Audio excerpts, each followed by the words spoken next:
Cuando tienes un propósito claro para tu vida, nada te importa. Tú avanzas sin hacerle caso a las cosas o a las personas.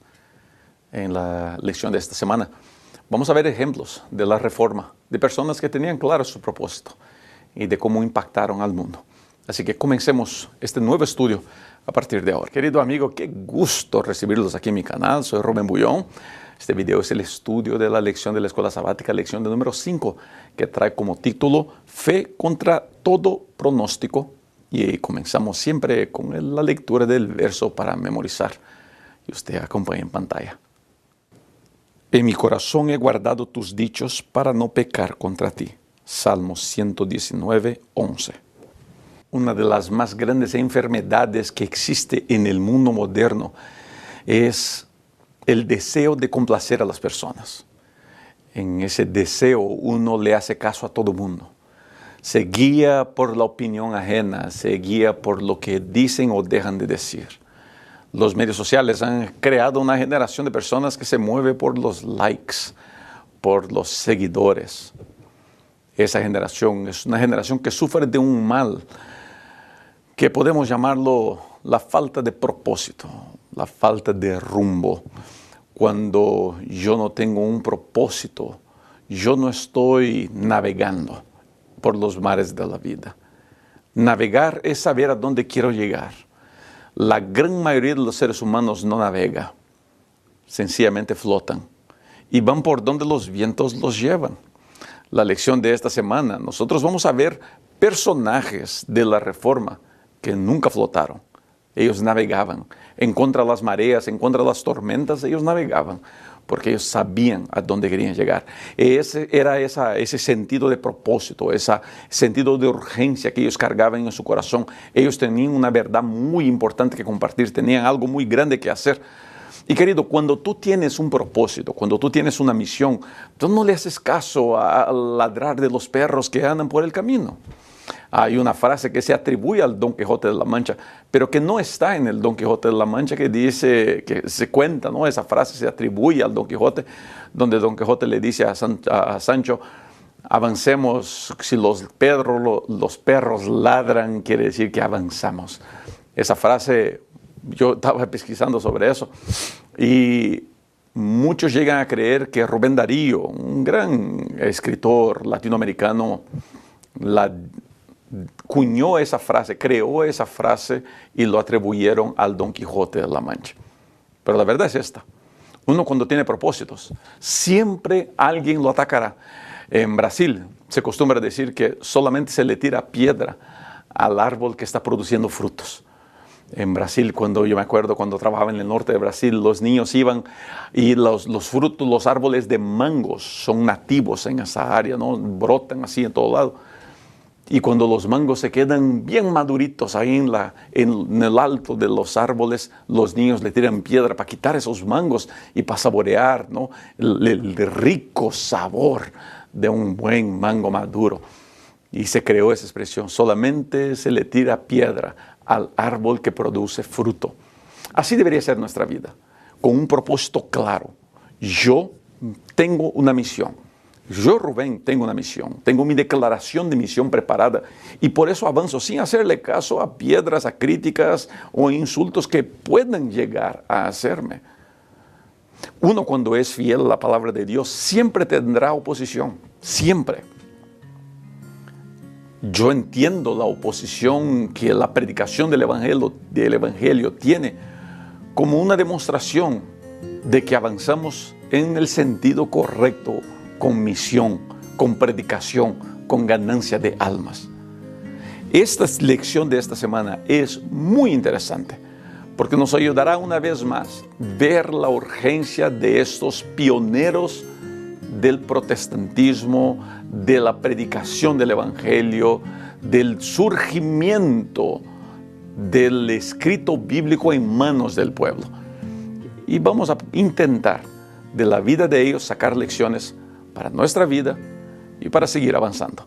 John Wycliffe, que tenía como pasión, como misión, como propósito traducir la Biblia. Y mucho de lo que tenemos hoy día se debe a él. La gran ambición de esos pioneros, de esos héroes de la Reforma, era el sueño de que las personas tuvieran en sus manos la Biblia. Nunca fue tan urgente como es en nuestros días levantar y engrandecer el estudio de la Biblia y la predicación bíblica. Nunca fue tan urgente hacer eso.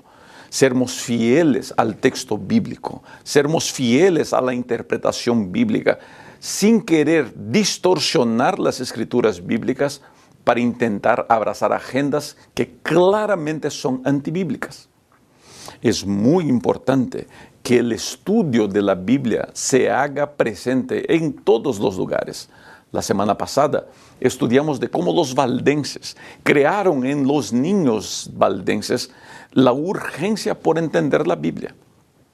La Biblia fue lo que alimentó el corazón de los héroes de la Reforma. Ellos se movieron por el deseo de ver miles y miles de personas, muchos teniendo la Biblia, y muchos de ellos se murieron sin nunca ver ese sueño realizado.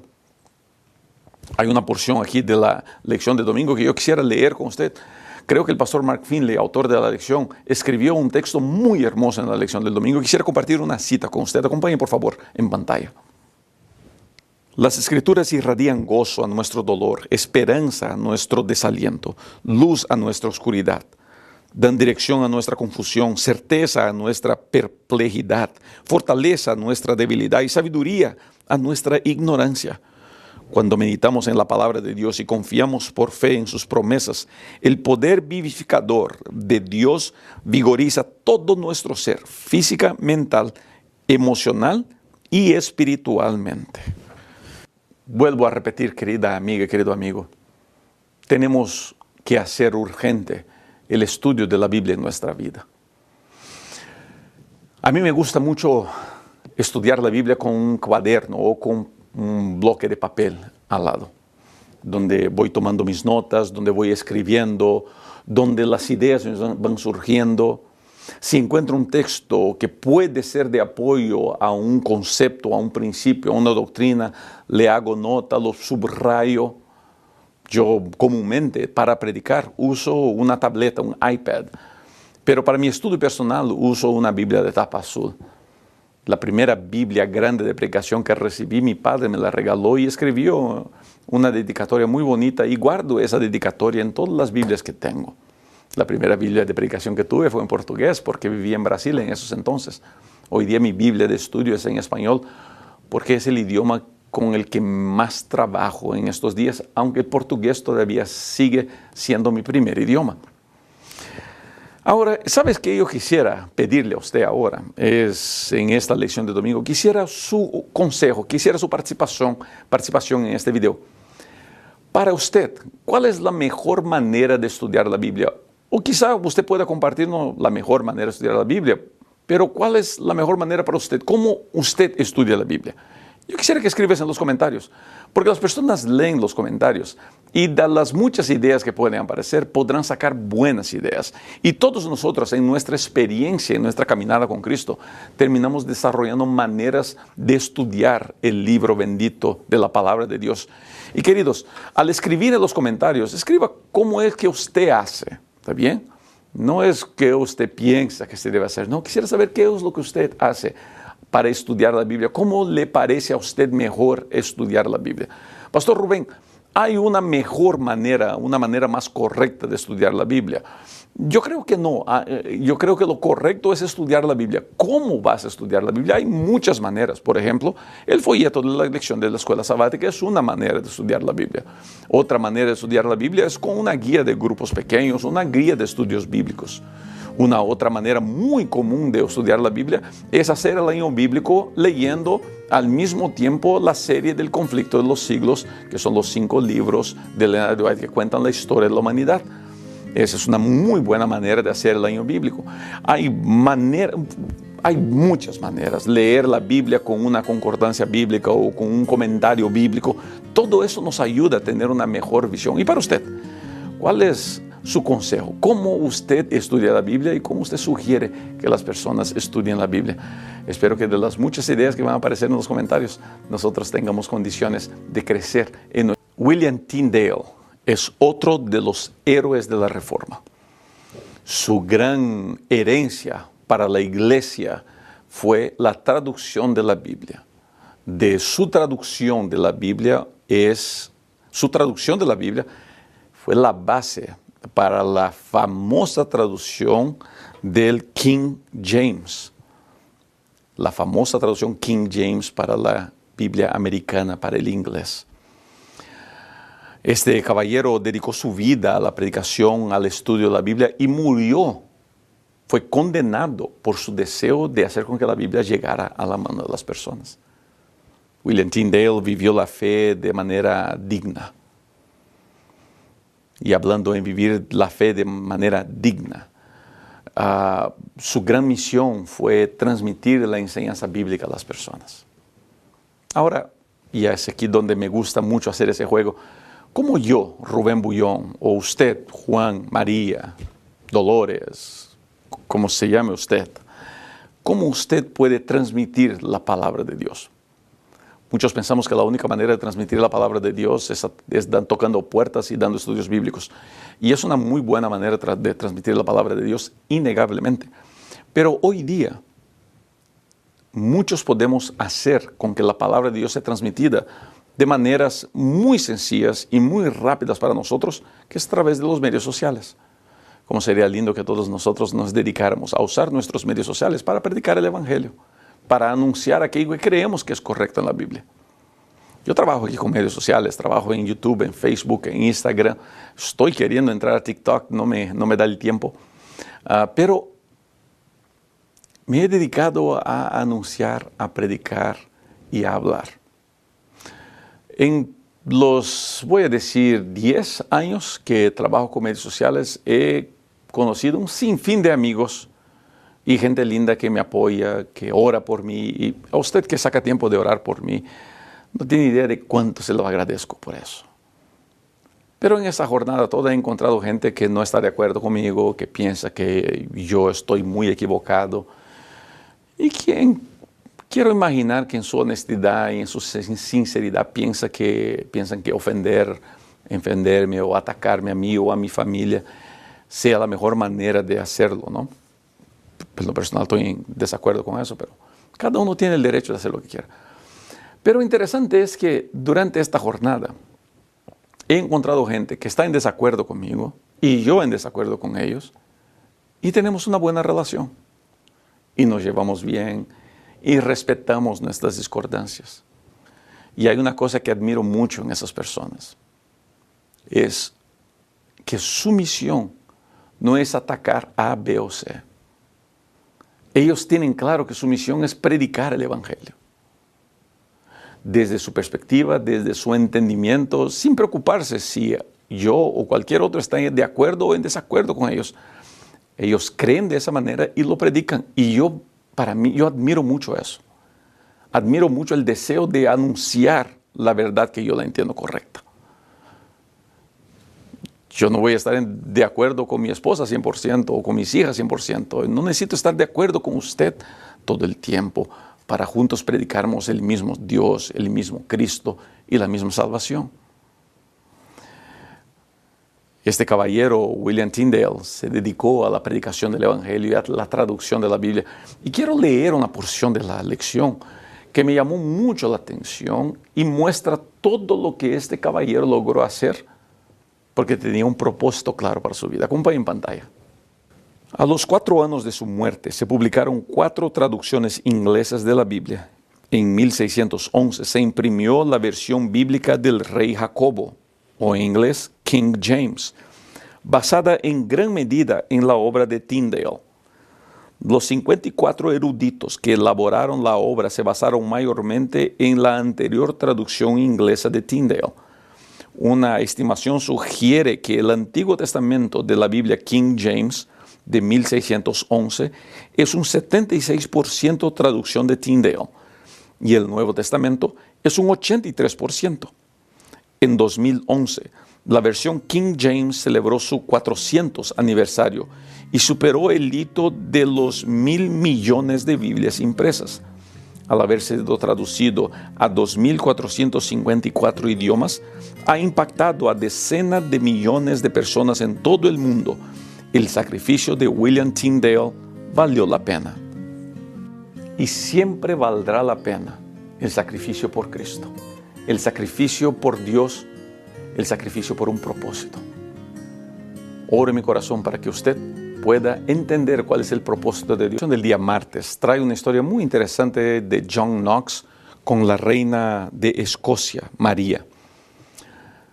Knox, muy influenciado por todo lo que él había escuchado de Martín Lutero, predicaba la justificación por la fe, predicaba de la salvación por la gracia.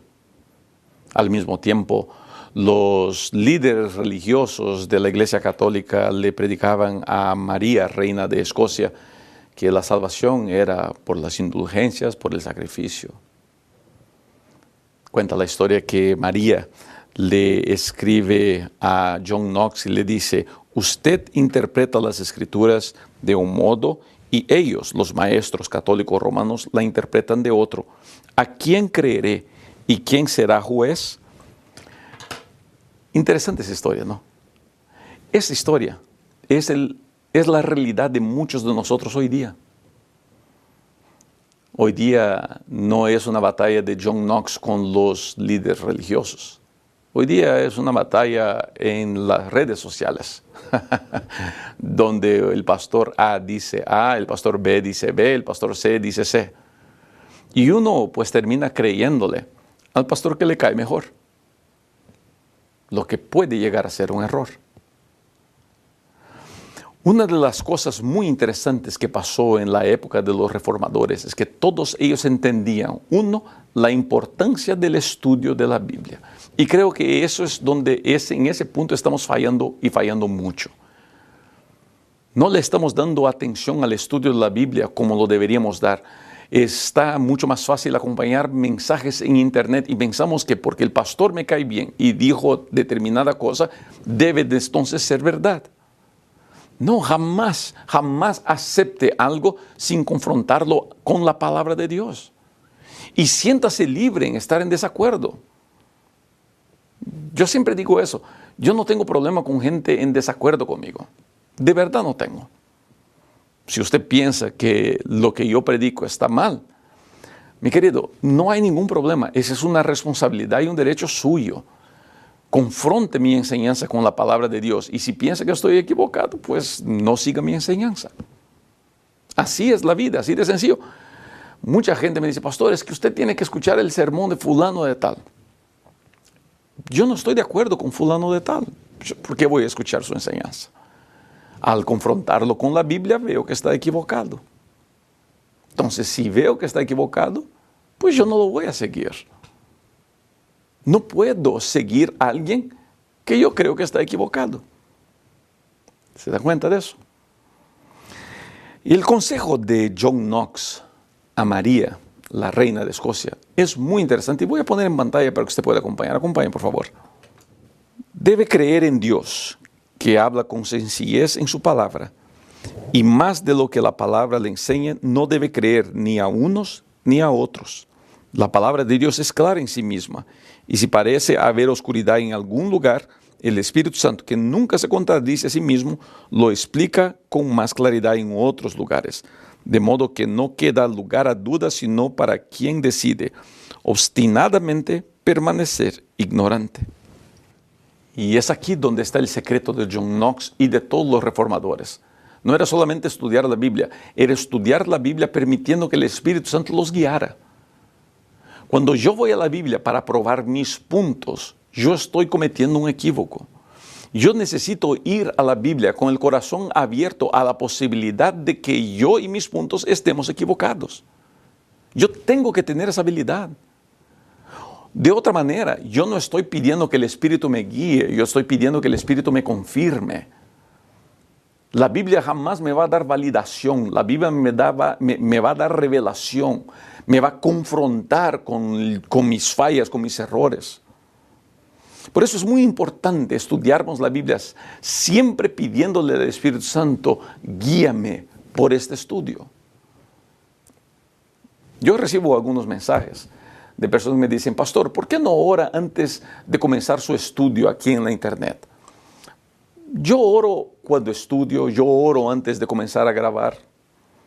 Y siempre le pido la guía de Dios para hablar y decir. Y después de estudiar bastante, yo estudio mucho, me dedico al estudio, es algo que es parte de mi vida y de mi actividad como líder de la iglesia adventista. Y entonces me siento aquí para presentar, seguro de lo que estudié, pero siempre pidiéndole al Espíritu que me dé las palabras correctas. Yo creo que de esta manera todos podemos crecer. La lección no cuenta cuál fue la decisión de la Reina María, pero lo que nosotros sí podemos hacer es investigar cuál será nuestra decisión frente a esta situación. ¿Voy a seguir haciéndole caso al predicador A, B o C? ¿O voy a gastar mi tiempo en confrontar lo que el pastor A, B o C digan según la palabra de Dios? De esa manera, yo tendré condiciones de tomar decisiones por mí mismo, siempre seguro de que Dios está al lado mío. Dios te quiere bendecir y el Espíritu te quiere iluminar. Y el Espíritu Santo estará ahí contigo para llevarte por los mejores caminos para seguir.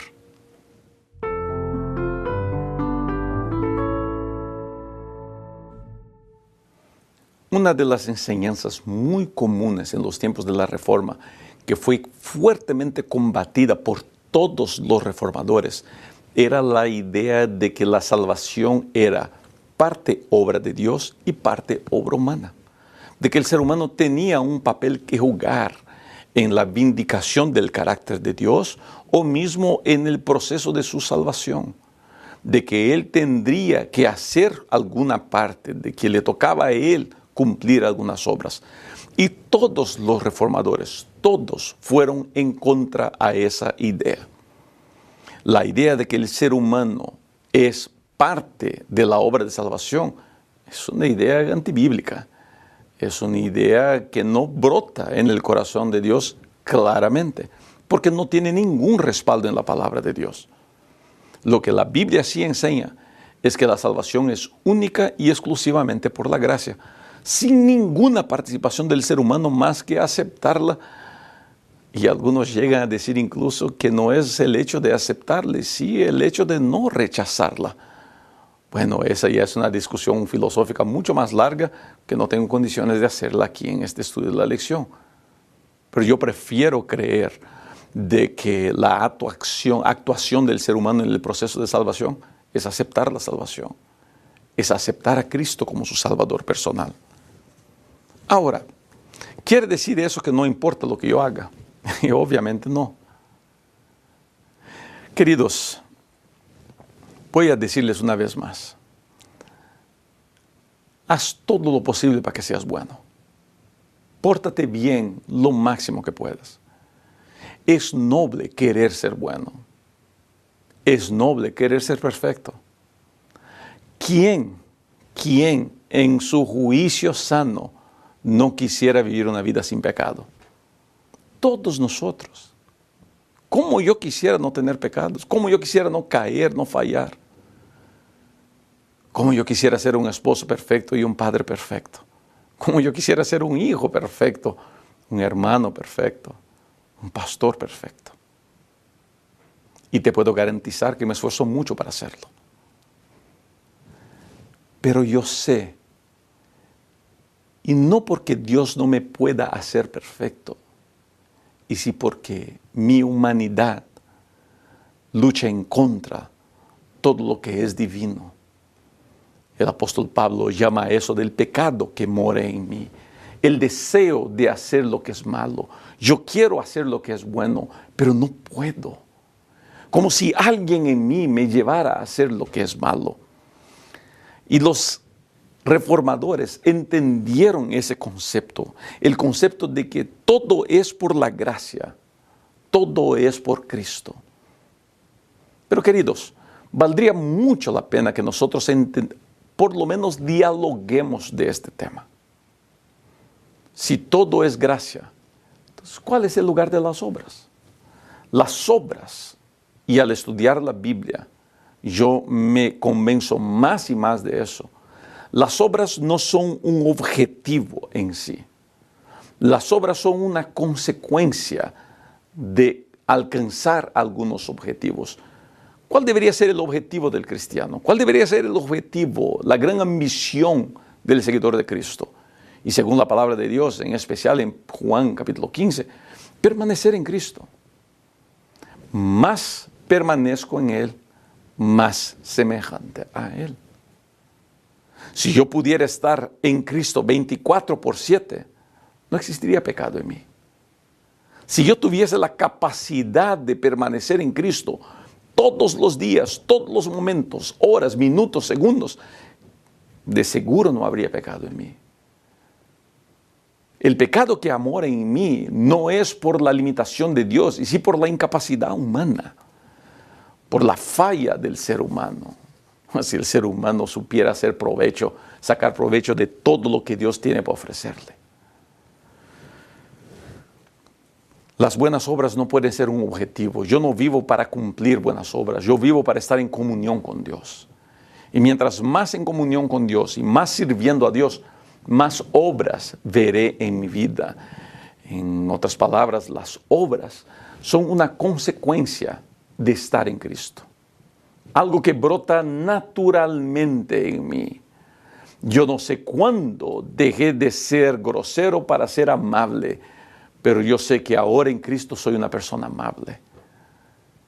Esa idea, ese concepto que nos ayuda a entender que la gracia no es un libertinaje, la gracia no es un permiso para hacer lo que se me antoja, la gracia no es una manera de burlarme de la santidad de Dios. La gracia más que todo es la gran bendición y el gran regalo que el ser humano puede recibir. Permítame leer una cita del Espíritu de Profecía que se encuentra en la lección de la escuela sabática y usted puede acompañar eso en pantalla. Cristo fue tratado como nosotros merecemos para que nosotros pudiésemos ser tratados como Él merece. Fue condenado por causa de nuestros pecados en los que no habría participado, con el fin de que nosotros pudiéramos ser justificados por medio de su justicia, en la cual no habíamos participado. Él sufrió la muerte que era nuestra, para que pudiéramos recibir la vida que era suya. El deseado de todas las gentes, página 17. Yo puedo ser perfecto en Cristo. Pero mi perfección en Cristo no es una cuestión de no pecar. Mi perfección en Cristo es una cuestión de aceptar lo que Él tiene para mí, lo que Él puede hacer en mí. Mi perfección en Cristo quiere decir recibir de Él lo que solamente Él pudo hacer. Y ahora lo que Él pudo hacer, Él me lo da a mí como una herencia para que yo pueda presentar su sacrificio de Él y su perfección de Él frente al tribunal del universo. Y entonces, cuando yo esté revestido de lo que Cristo hizo por mí, yo seré tenido como perfecto durante todo el universo. Mi perfección es Cristo. Mi perfección son sus obras. Y mi victoria es la victoria que Él me da, que Él te da.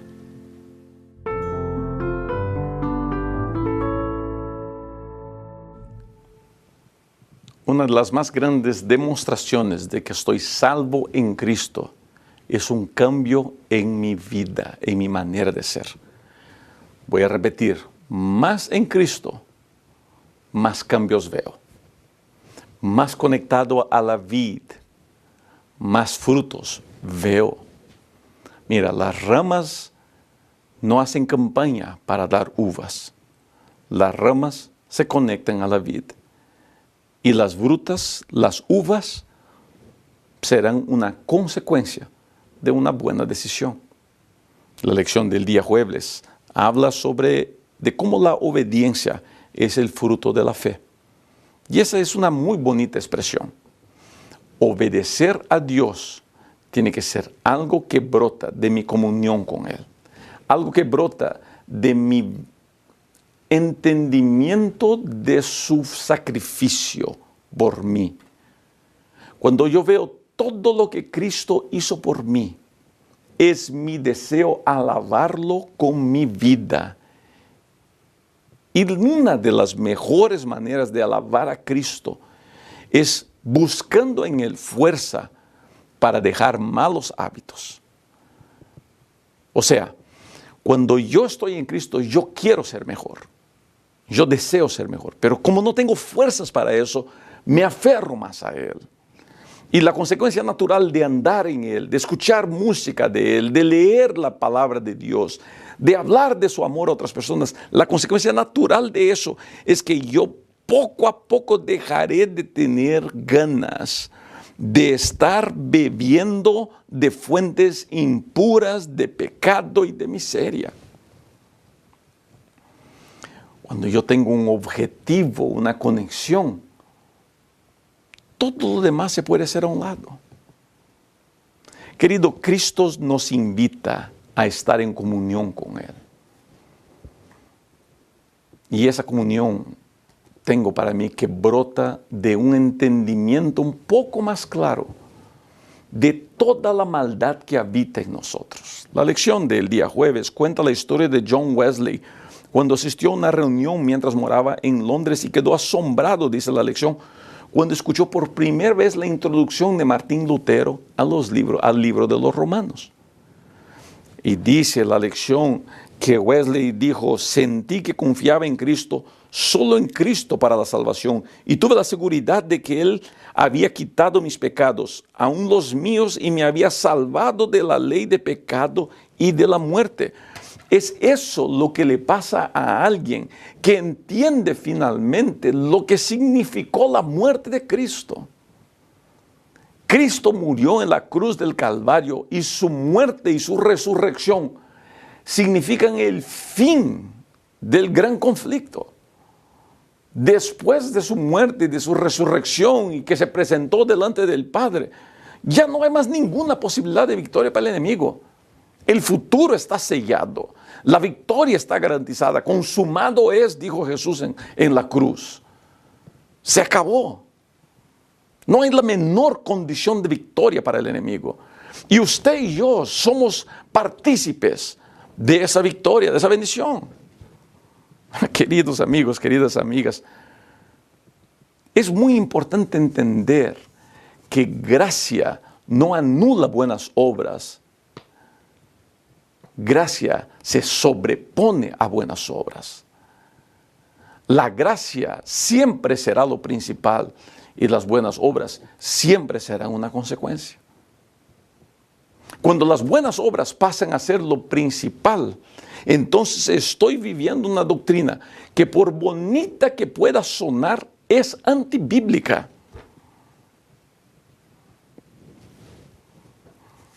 Y cuando yo enseño una doctrina que es antibíblica,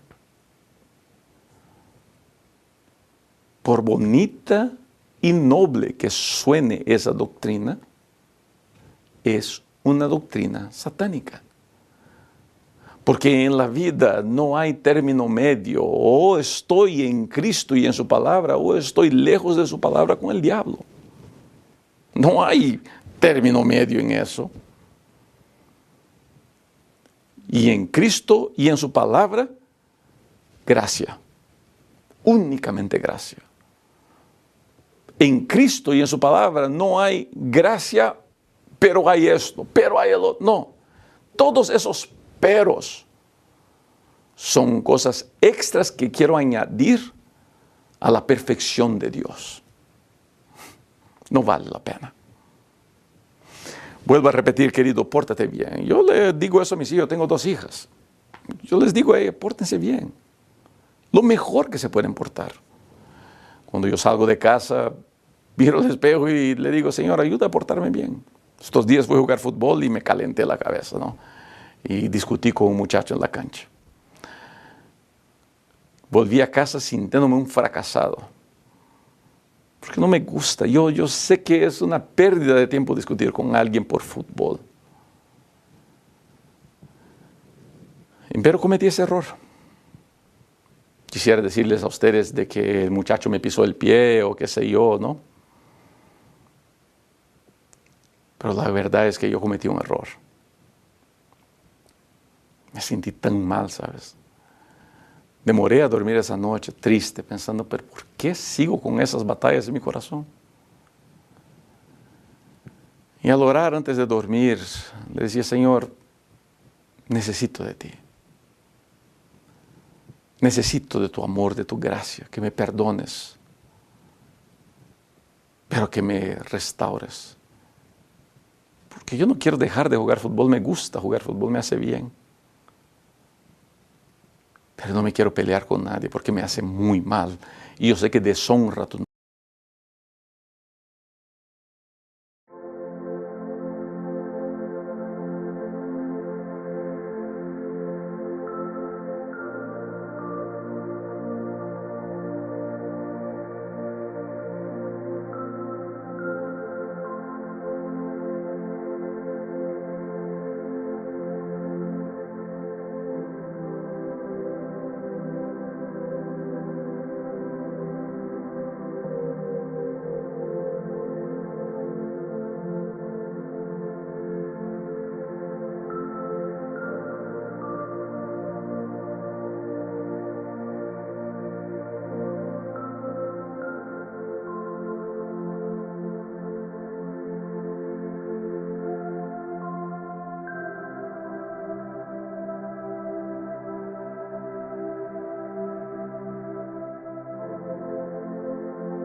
Y llegamos al fin del estudio de esta semana. El día viernes es siempre un resumen de lo que estudiamos durante la semana. Y quiero comenzar el día viernes leyendo una cita del Espíritu de Profecía. Por favor, acompañe en pantalla. Cuando enemigos poderosos se unían para destruir a la fe reformada y millares de espadas parecían desenvainarse para combatirla, Lutero escribió: Satanás manifiesta su ira, conspiran pontífices impíos y nos amenazan la guerra. Exhorten a la gente que contienda valientemente ante el trono del Señor, por medio de la fe y la oración, para que nuestros enemigos, vencidos por el Espíritu de Dios, se vean obligados a ser pacíficos. Nuestra más ingente necesidad, la primera cosa que debemos hacer es orar. Hagan saber a la gente que en esta hora ella misma se haya expuesta al filo de espada y a la ira de Satanás. Hagan que oren. Conflicto de los Siglos, página 222. No hay nada más maravilloso que la gracia de Cristo. Querida amiga, querido amigo, yo te invito a que te aferres a esa gracia, que te dediques a ella y que la aceptes. Cuando falles, como yo fallo, no pienses que está todo perdido para ti, no pienses que está todo acabado para ti. Obvio que no es bueno seguir cayendo en el mismo error, pero cuando estés en el piso, levanta la mirada y recuerda, tienes un Dios que te ama y tienes un Salvador que murió en la cruz por ti. Y lo hizo para que tú te puedas levantar todas las veces que caíste y que desde tu imperfección puedas clamar por la perfección de Él. Y el manto de justicia de Cristo te cubrirá a ti y serás perfecto en Él. No serás perfecto por tus esfuerzos y tus obras, serás perfecto en la gracia de Cristo. Tus fallas serán cubiertas por su prosperidad, tus errores serán cubiertos por su fidelidad y tú podrás llegar a aquel gran día donde Dios, frente a todo el universo, te abraza y diga: esta hija mía está salva por la gracia de mi Hijo y por la sangre del Cordero. Este hijo mío está salvo por la sangre del Cordero. El diablo va a espernear y gritar diciendo que todavía somos posesión de él, pero la sangre de Cristo nos hace libres y podemos vivir gozosos de la salvación en aquel que nos salvó de todo mal, de todo pecado, de toda iniquidad. Gracias, querida amiga y querido amigo, por haber estado conmigo hasta aquí. Es siempre un gusto tener tu participación. No te olvides de suscribirte y de participar conmigo aquí en este canal y en los